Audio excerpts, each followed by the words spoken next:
So godi guys. So karong adlaw guys, natay buhaton. Yan ini siya. Medyo kulangan pag gid ang akong battery sa balay kay di pa magbuntag ako ang system. So nakahukom ko nga magkasimbol na lang mag-DIY na lang og battery og dirita. Kadali online unsa day katulog gang. So mag-order na ta og battery. Ang main component ani nga project. Need ta og 8 ka buok nga 3.2 volts LiPo4 battery. 24 volts man ang akong gamit sa akong inverter. Mag-order po ta og BMS ang mag-control sa charge og discharge sa battery.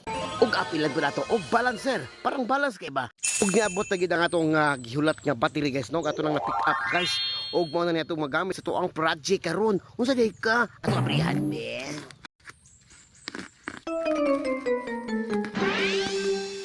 Safety gid pagka-package guys kay ang sulod gisulod ug sulod sa sudlanan. Gisipti gid di seller ang iyang gipadala nato nga items good kaayo. Ug urag isa ka oras na bagong inabrihay ani.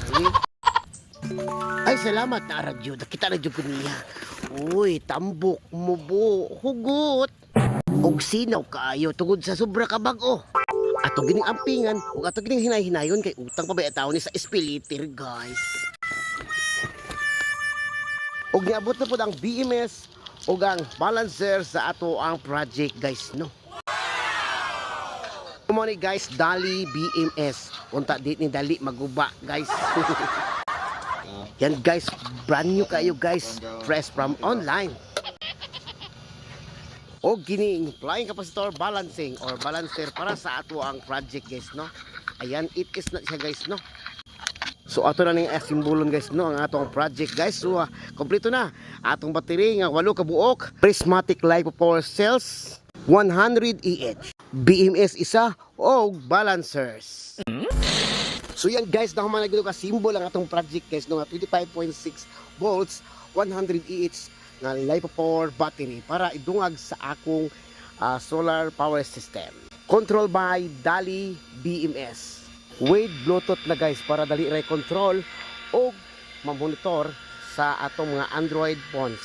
Og medyo nagabin-an ko pag-asimbol ani guys pero worth it man noon ang akong hago ani guys. So ayan guys ato na gyud nakabit guys no ang atong bagong battery nga symbol ato na gisabay dia sa system o sa atong solar power system. Hopefully dako na sig matabang guys labi sa gabiing dako. O dako tag masave sa kuryente. Last nga billing na ko sa kuryente is almost half ang ako ang nasave guys no. Hopefully maabot na nigbuntag guys no di manghulam sa power company. Aron mas mugamay pag yun ang atong mabayran sa electric bill monthly. So guys salamat sa pud sa pagtan-aw ng video ha. Ug sa sunod na pong video salamat.